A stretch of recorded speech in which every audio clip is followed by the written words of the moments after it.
Bienvenidos a una nueva entrevista en elplural.com. Yo soy Luis Abascal, hoy estamos con Sonia Taravilla Gómez, cuyo alter ego en redes sociales es El Sereno de Madrid. ¿Qué tal estás, Sonia? Hola, ¿qué tal? Bien. Estamos aquí presentando su libro Por las calles de Madrid, un libro en el que cuenta historias del centro de la capital de España. Estamos ahora justo en la calle Argumosa, en el barrio Embajadores, en pleno Lavapiés. Y por este barrio también se ambientan algunas de las historias que cuentas. Sí. ¿Qué te llevó a escribir este libro? Quería escribir un libro de Madrid, pero hablando de otras historias. Y bueno, he escogido, digamos, 5 capítulos sobre modistas, sobre fotógrafos del siglo XIX, que fueron los pioneros, ¿no?, de la fotografía en la ciudad. Hablo de serenos, por supuesto, de oficios, como podían ser los aguadores, de los aguaduchos, que eran los kioscos que había en Recoletos, en el Retiro, en los paseos principales de la ciudad, donde se vendía horchata, agua de cebada, que es una bebida que era muy típica en el verano y que hoy en día hay algún aguaducho todavía que se conserva. Sí, además, sí. muchas de las profesiones de las que hablas a lo largo del libro, muchas han desaparecido por la evolución tecnológica, por la evolución social, y una es el sereno, que de hecho es el nombre que has utilizado. Bueno, que el sereno a lo largo del libro te sirve como excusa para ir contando las historias de los personajes que antes has dicho. Además, el Sereno de Madrid, como tu alter ego en redes sociales, donde también vuelcas tu conocimiento en historia para contar en redes, hacer divulgación histórica. ¿Por qué te dio por elegir el nombre del Sereno para contar las historias? El sereno es un oficio que ha desaparecido, pero no ha desaparecido en la memoria colectiva de una generación, y de otra ya prácticamente no se acordaban. Hay gente que no sabe lo que es un sereno. Yo misma no conocía a los serenos, pero bueno, hay una película de Edgar Neville que me gusta mucho, que es Mi calle, en la que en el primer plano ya sale un sereno, y es el sereno Blas, que va por la calle con su chuzo, dando palmas, o sea, escuchando las palmas que dan los vecinos para llamarle. Y yo, bueno, pues, estaba pensando cómo abrirme un blog de Madrid y había visto esa película. Entonces dije, venga, el sereno, porque pensé también en la violetera, en el barquillero, pero dije, me voy a quedar con los serenos. En el libro cuentas historias de los últimos 2 siglos. Sí. Y la figura de la mujer tiene una parte muy importante a lo largo de todas las páginas. ¿Cuáles son las condiciones de vida de las mujeres madrileñas del siglo XIX, principios del XX? Bueno, yo me he centrado en oficios concretos, ¿no?, de las mujeres, que eran de los pocos oficios, ¿no?, que podían desempeñar, como eran ser lavandera en el Manzanares. La lavandera, por cierto, un trabajo de los más duros, rozando el esclavismo muchas veces, ¿no? Sí.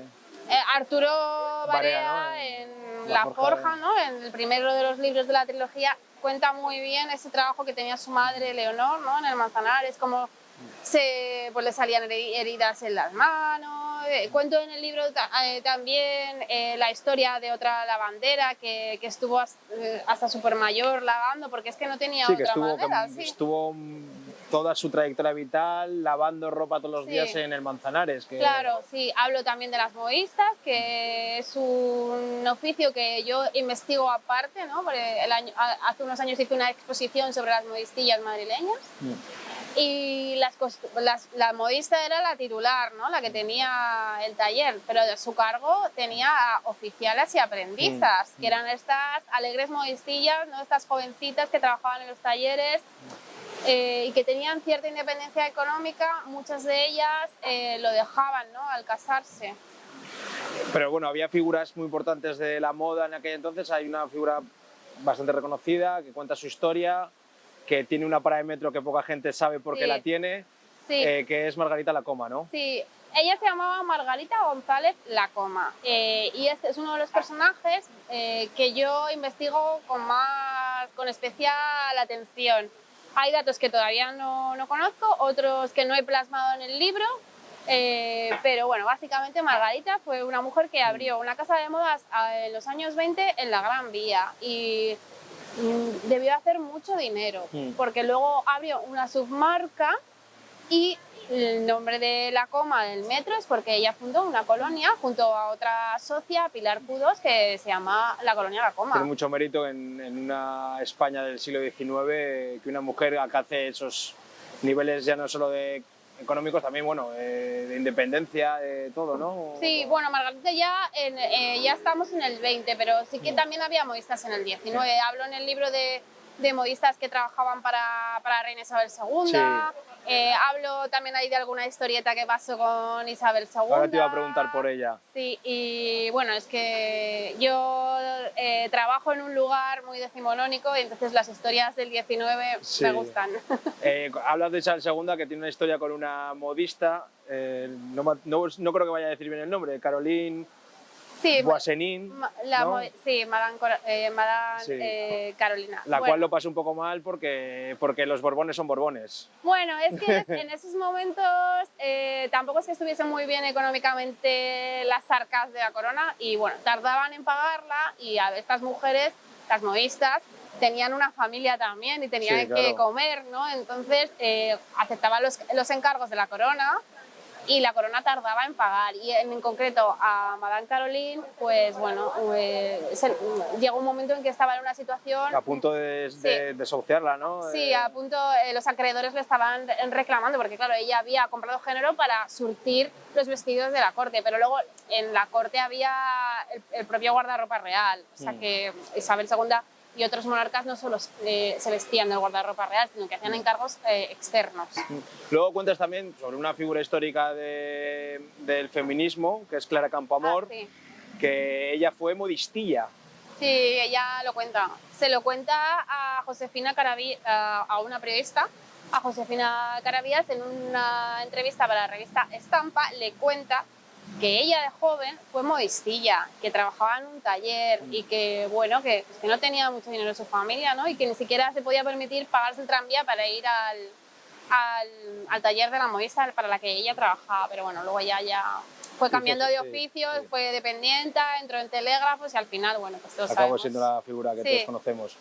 Luego también una cosa en la que se puede entender un poco también la actitud de los españoles en la época todavía, que con miedo a las novedades y la moda también es un poco revolución, que la moda también tiene su repercusión a nivel social y por ejemplo hay una historia que cuentas que es la de... La revolución. Sí, lo de la falda pantalón, la falda pantalón, que era una falda pantalón que era un diseño, ¿no?, parisino que se empezó a utilizar por las chicas de Madrid y sí. Que las chicas de Madrid, algunas chicas de Madrid... Las elegantes, las llamaba sí. la prensa. Y que por utilizar esa prenda tan novedosa y que nadie usaba, pues joder, que les tocaba vivir situaciones que rozaban la violencia y el acoso, sí, bueno, acoso directo. La prensa dice unas cifras bastante altas de gente y yo la verdad es que no sé si creérmelo, porque...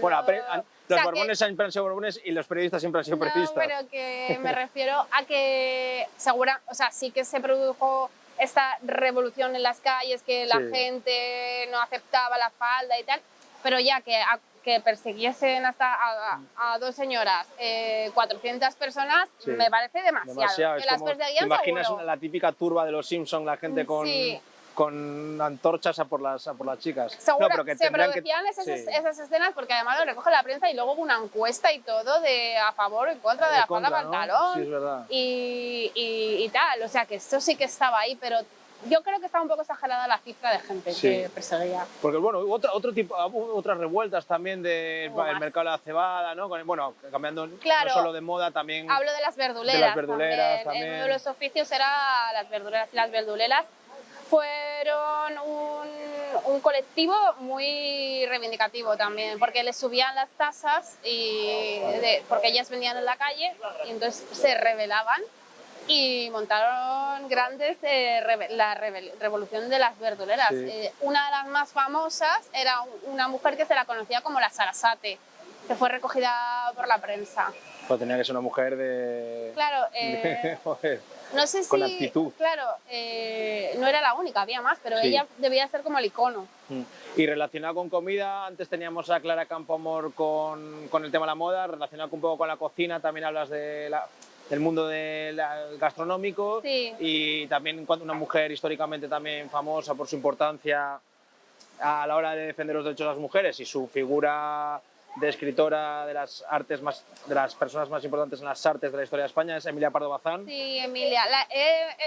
Tengo un capítulo dedicado, lo he titulado Las cosas del comer, Sí. que hablo pues de vaquerías, hablo de restaurantes históricos como Lardi, y luego dedico 2 pequeños capítulos a la marquesa de Paravere y a la condesa Pardo Bazán, porque Emilia, más que cocinera como tal, lo que fue una etnógrafa, ¿no? Quiso recopilar todas las recetas españolas en 2 volúmenes. Y bueno, he recogido una foto que es maravillosa de Emilia Pardo Bazán anunciando aceite. Es buenísimo. Sí.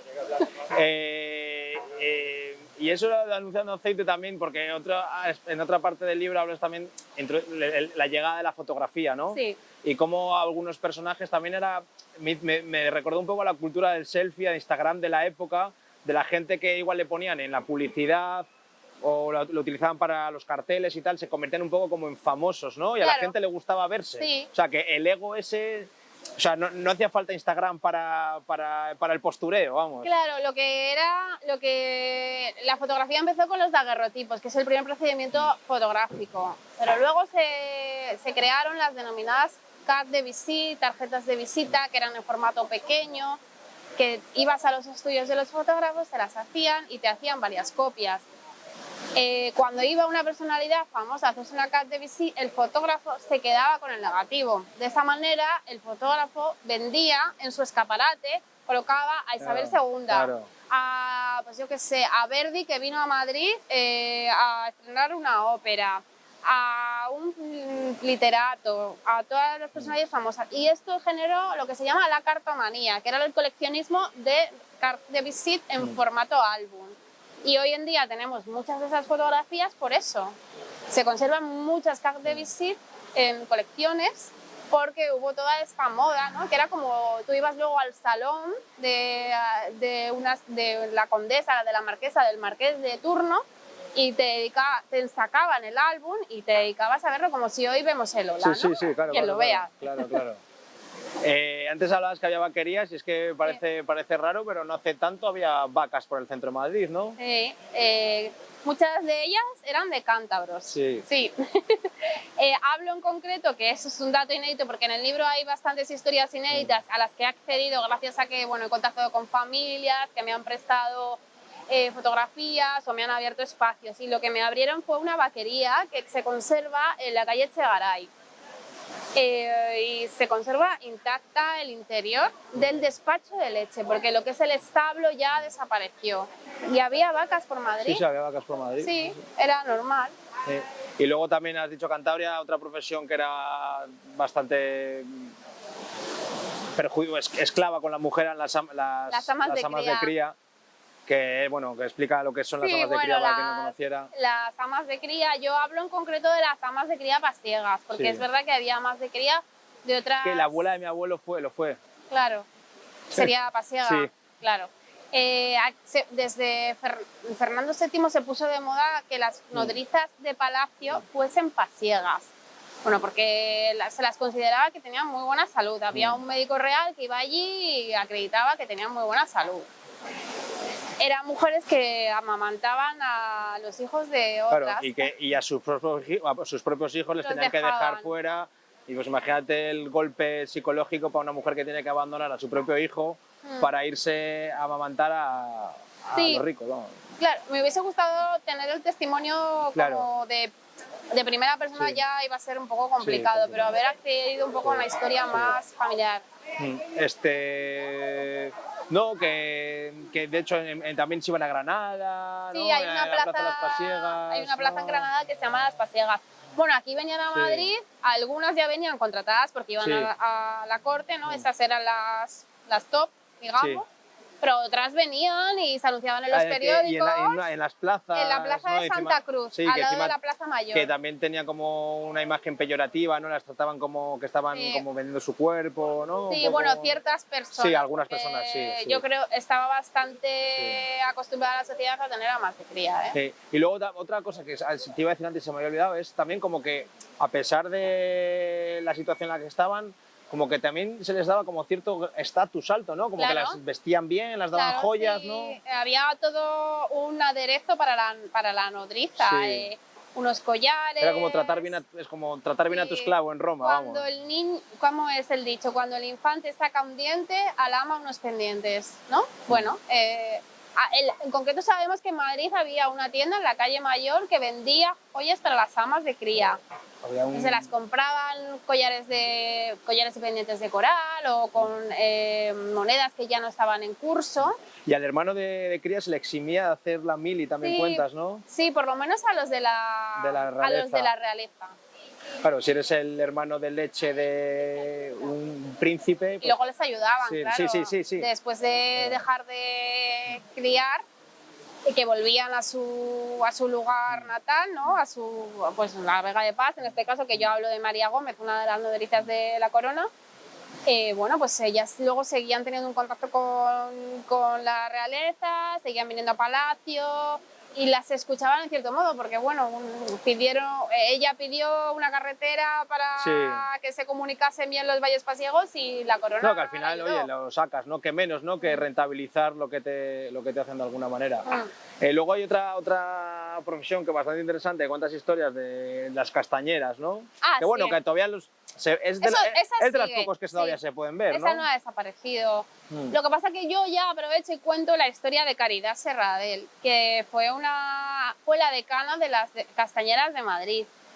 La historia de Caridad me la ha contado su nieto, José Luis, que es seguidor de mi cuenta. Sí. Y bueno, encontré una vez una foto en un archivo de su abuela y empezamos a hablar. Y esta mujer, pues una mujer que trabajó toda su vida de castañera, pero luego tenía el puesto de castañas aquí en Lavapiés, en Tirso de Molina, en concreto. Tenía un puesto en el rastro que vendía cerámica, vendía melones y sandías, porque tuvo una frutería también, y vendía requesón de la sierra. Fue una mujer que tuvo un montón de hijos, de padres diferentes, pero que los sacó ella Sí, sola adelante, ¿no? Sí, cuentas. No, que hubo uno que se puede pensar que uno de los... No sabemos. Que igual fue el que le Que puso le la pudo frutería, ayudar, pero no sabemos. Vaya historias, vaya Sí. mujeres. Sí. Pues nada, Sonia, luego la última pregunta que te quería hacer es, desde tu conocimiento sobre la historia de Madrid, vives por este barrio, ¿hacia dónde crees que va estos lugares castizos de Madrid? Si la evolución es una evolución un poco distópica hacia algo demasiado gentrificado, las dificultades para poder vivir en barrios así, que están un poco ya aislados más de la cosa vecinal, no sé qué, si haces algún tipo de reflexión sobre hacia dónde va los barrios de los que hablas tú en Claro, el sí, bueno, yo hablo de un Madrid que ya no existe y que va desapareciendo, aunque siempre te quedan ahí huellas, que es lo que yo dejo Justo. aquí un poco ver, ¿no? Sí. Que quedan huellas y que esas huellas deberíamos intentar que no se perturbasen, porque es lo poco que nos va quedando. Porque a mí cuando me preguntan del Madrid castizo, pues sí, hay cosas, pero ¿qué es el Madrid castizo? O sea, si ya no quedan casi tabernas normales. A mí me gusta ir a un bar nuevo Sí. y a un bar, Sí. digamos, más tradicional, más añejo, ¿no? Que hay que mantener eso. Hay pocas calles ya de Madrid que conserven eso, Sí, pues yo sí. creo. Pues sí, pues nada, Sonia, muchas gracias. Nada. Aquí por las calles de Madrid, para todo el mundo, a leerlo y a seguir al Sereno de Madrid. Así que nada, muchas gracias, nos vemos en la siguiente entrevista.